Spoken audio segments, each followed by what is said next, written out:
पाओगे फतेह।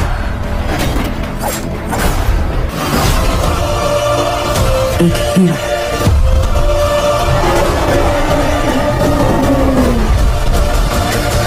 इससे बड़ा शिकारी कोई नहीं है।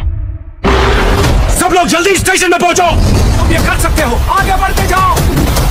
स्क्रैपर, जिसे लोगों ने काफी ज्यादा पसंद किया है और IMDb पे 5.5 की रेटिंग मिली है। और इस मूवी में आप कहानी देखेंगे विल नाम के एक आदमी की, जो कि स्काई स्क्रैपर नाम की एक बिल्डिंग का सिक्योरिटी ऑफिसर होता है। लेकिन मूवी में ट्विस्ट तब आता है जब इस बिल्डिंग में कुछ खतरनाक लोग घुसे जाते हैं और इस बिल्डिंग में बहुत सारे लोग और विल की फैमिली भी होती है। लेकिन विल की मुसीबत तब बढ़ जाती है जब विल पर ये इल्जाम लगा दिया जाता है कि बिल्डिंग में जो भी हो रहा है उसमें विल भी शामिल है। तो अब ऐसे में विल कैसे अपनी फैमिली को और खुद को बेगुनाह साबित करता है, ये सब जानने के लिए आपको मूवी को देखना होगा। दोस्तों काफी कमाल की मूवी है जिसे आपको जरूर देखना चाहिए। दी शैलोज ये 2016 में रिलीज हुई एक हॉरर एडवेंचर मूवी है जिसे IMDb की तरफ से 6.3 आउट ऑफ 10 की रेटिंग मिली हुई है। इस मूवी के अंदर हमें कहानी दिखाई जाती है नांसी नाम की एक लड़की की, जिसकी मदर की डेथ के बाद वो एक बीच के ऊपर जाती है जहाँ पे अक्सर वो अपनी माँ के साथ जाया करती थी ताकि यहाँ पे जाके वो अपनी यादों को ताजा कर सके। लेकिन कहानी में ट्विस्ट तो बताया जब नांसी इस बीच के अंदर नहाने जाती है तब अचानक से एक बहुत बड़ी शार्क नांसी के ऊपर अटैक कर देती है और इसी वजह से नांसी एक छोटे से पत्थर के ऊपर चढ़ जाती है। लेकिन अगर अब नांसी इस पत्थर से नीचे उतर के बाहर निकलने की कोशिश करेगी तो वो शार्क नांसी को जान से मार देगी। अब आखिर बिना खाना और पानी के नांसी इस छोटे से पत्थर के ऊपर कितने दिनों तक सर्वाइव कर पाएगी और क्या वो यहाँ से जिंदा बाहर भी निकल पाएगी या फिर नहीं, वही सब कहानी जानने के लिए आपको इस मूवी को देखना पड़ेगा। अगर आपको सर्वाइवल मूवी देखना पसंद है तो आप इस मूवी को एक बार जरूर ट्राई करना। मास्टर सो ड्रैगन, जिसे लोगों ने काफी ज्यादा पसंद किया है और IMDb पे 5 की रेटिंग मिली है। और इस मूवी में आप कहानी देखेंगे दो लोगों की जो कि मॉन्स्टर हंटर होते हैं। अब एक दिन ये दोनों एक गाँव में जाते हैं ताकि ये लोग एक बहुत बड़े सांप को मार सके जो कि गाँव के लोगों को बहुत ज्यादा परेशान करता है। लेकिन मूवी में ट्विस्ट तब आता है जब ये लोग उस सांप को पकड़ते पकड़ते एक दूसरी दुनिया में चले जाते हैं जहाँ पर इन सांपों की पूजा की जाती है। तो अब इससे आगे इन दोनों के साथ क्या कुछ होगा सब आप मूवी देख कर जाने। तो एक वन टाइम वॉच मूवी है जिसे आपको जरूर देखना चाहिए। मैं जेरूसलम ये 2015 में रिलीज हुई एक हॉरर साइफाई मूवी है जिसे IMDb की तरफ से 4.8 आउट ऑफ 10 की रेटिंग मिली हुई है। इस मूवी के अंदर हमें कहानी दिखाई जाती है कुछ अमेरिकन लोगों की जो कि इजराइल में एक ट्रिप के ऊपर जाते हैं ताकि वहां पे जाके वो अपनी ट्रिप एंजॉय कर सके। लेकिन कहानी में ट्विस्ट तो बताया जब इजराइल में जाने के बाद इन लोगों के साथ बहुत ही अजीब तरह की मिस्टीरियस चीजें होने लग जाती है, यानी कि कुछ बहुत ही खतरनाक डीमन और शैतान इन लोगों के पीछे पड़ जाते हैं इन्हें जान से मारने के लिए। वैसे में ये लोग अपने आप को उन डीमन से कैसे बचाएंगे और आगे मूवी में इनके साथ जो कुछ भी होता है वो सब जानने के लिए आपको इस मूवी को देखना पड़ेगा। मूवी की IMDb रेटिंग भले थोड़ी सी कम हो सकती है लेकिन मूवी काफी कमाल की है जिसे आपको एक बार तो जरूर ट्राई करना चाहिए। वी सुसाइड स्क्वाड, जिसे लोगों ने काफी ज्यादा पसंद किया है और IMDb पे 5.9 की रेटिंग मिली है। इस मूवी में आप कहानी देखेंगे कुछ लोगों की जिनके पास सुपर पावर्स होती हैं, लेकिन ये लोग सुपर हीरोज तो बिल्कुल भी नहीं होते और इसीलिए गवर्नमेंट इन्हें हाई-फाई जेल में कैद कर देती है। लेकिन मूवी में ट्विस्ट तब आता है जब एक दिन गवर्नमेंट को इन लोगों से मदद मांगनी पड़ती है क्योंकि दुनिया के बहुत बड़े खतरे में होती है और यही वो लोग हैं जो इस दुनिया को बचा सकते हैं। क्या ये लोग गवर्नमेंट की मदद करेंगे और आगे क्या कुछ होगा सब आप मूवी देख कर जाने। The babysitter part 1 and part 2 अब ये 2017 में रिलीज हुई एक हॉरर कॉमेडी मूवी है जिसे IMDb की तरफ से 6.3 आउट ऑफ 10 की रेटिंग मिली हुई है। इस मूवी के अंदर हमें कहानी दिखाई जाती है कोल नाम के एक लड़के की जिसके पेरेंट्स कुछ दिनों के लिए घर से बाहर जाते हैं, इसीलिए वो उसके लिए एक बेबी सीटर बुक करते ताकि वो उसका ध्यान रख सके। लेकिन अब धीरे धीरे करके कोल को उस बेबी सीटर से प्यार होने लग जाता है। लेकिन कहानी में ट्विस्ट तो बताया जब एक दिन कोल को पता चलता है कि असल में ये बेबी सीटर एक सीरियल किलर है जो कि अपने पर्सनल मकसद के लिए लोगों की बलि चढ़ाती है और अब वो कोल को भी जान से मारने वाली है। अब ऐसे में कोल अपने आप को उस बेबी सीटर से कैसे बचाएगी और आगे मूवी में कोल के साथ जो कुछ भी होता है वो सब कहानी जानने के लिए आपको इस मूवी को देखना पड़ेगा। अगर आपको खून खराबे वाली स्लेशर मूवीज देखना पसंद है तो आप इस मूवी को एक बार ट्राई कर सकते हो। रेबल मून पार्ट 1, जिसे लोगों ने काफी ज्यादा पसंद किया है और IMDb पे 5.6 की रेटिंग मिली है। इस मूवी में आप कहानी देखेंगे एक प्लेनेट की जहाँ पर कुछ लोग रहते हैं और ये लोग जीने के लिए खेती बाड़ी करते हैं। अभी ये लोग अपने प्लेनेट पर बहुत खुश होते हैं, लेकिन मूवी में ट्विस्ट तब आता है जब मदरलैंड के कुछ लोग इनके प्लेनेट पर आ जाते हैं। अब मदरलैंड वो होते हैं जो इस यूनिवर्स पर राज करते हैं। तो इसी बीच हमें एक लड़की दिखाते हैं जो कि उसी प्लेनेट पर रहती है, जो कि मदरलैंड के लोगों की असलियत जानती है। जिसके बाद ये लड़की अपने प्लेनेट को बचाने के लिए मदरलैंड के खिलाफ एक जंग छेड़ देती है और फिर इससे आगे इस मूवी में जो भी कुछ होता है वो जानने के लिए आपको मूवी को देखना होगा। स्वीट होम सीजन 1 अब ये 2020 में रिलीज हुई एक काफी कमाल की साइफाई ड्रामा सीरीज है जिसे IMDb की तरफ से 7.3 आउट ऑफ 10 की रेटिंग मिली हुई है। अब अगर बात करें इस सीरीज की कहानी के बारे में तो इसके अंदर हमें कहानी दिखाई जाती है हमारे अर्थ की, जहाँ पे अचानक से एक बहुत ही खतरनाक वायरस फैल जाता है जिसकी वजह से सारे के सारे लोग मॉन्स्टर के अंदर कन्वर्ट हो जाते हैं और इसी बीच हमें कहानी दिखाई जाती है एक बड़ी सी बिल्डिंग की जहाँ पे कुछ लोग फंसे हुए। अब ऐसे में ये लोग इन मॉन्स्टर से कैसे सर्वाइव करेंगे और आगे सीरीज में इनके साथ जो कुछ भी होता है वो सब कहानी जानने के लिए आपको इस सीरीज को देखना पड़ेगा। और अगर आपने अभी तक इस कमाल की वेब सीरीज को नहीं देखा तो मैं आपको पर्सनली रिकमेंड करूंगा कि आप इस सीरीज को एक बार जरूर ट्राई करना। वी क्लेरा हंटर, जिसे लोगों ने काफी ज्यादा पसंद किया है और IMDb पे 6.6 की रेटिंग मिली है। दोस्तों अब इस मूवी की कहानी के बारे में आपको कुछ भी नहीं बताऊंगा, बस आप इतना जान ले हम एक नेवी आर्मी ऑफिसर दिखाते हैं, जिसे रशियन प्रेसिडेंट को बचाने का मिशन दिया जाता है, क्योंकि रशियन प्रेसिडेंट को कुछ लोगों ने किडनैप कर लिया है। तो अब ये नेवी ऑफिसर कैसे अपना मिशन पूरा करता है और आगे क्या कुछ होता है, ये जानने के लिए आपको मूवी को देखना होगा। ये कुंग फू पांडा पार्ट 1, पार्ट 2 एंड पार्ट 3 अब ये 2008 में रिलीज हुई एक काफी कमाल की एनिमेटेड कॉमेडी एडवेंचर मूवी है, जिसे IMDb की तरफ से 7.6 आउट ऑफ 10 की रेटिंग मिली हुई है। इस मूवी के अंदर में कहानी दिखाई जाती है एक पांडा की, जो कि कुंग फू सीखना चाहता है, यानी कि वो एक सुपर हीरो बनना चाहता है। अब इसके सुपर हीरो बनने के सफर में उसके साथ आगे मूवी में जो कुछ भी होता है वो सब जानने के लिए आपको इन मूवीज को देखना पड़ेगा। अगर आपको एनिमेटेड मूवीज देखना पसंद है तो आप इस मूवी को देख सकते हो। तीनों ही मूवी काफी कमाल की है और यार इसकी हिंदी डबिंग आपको लिटरली बहुत ही ज्यादा पसंद आएगी।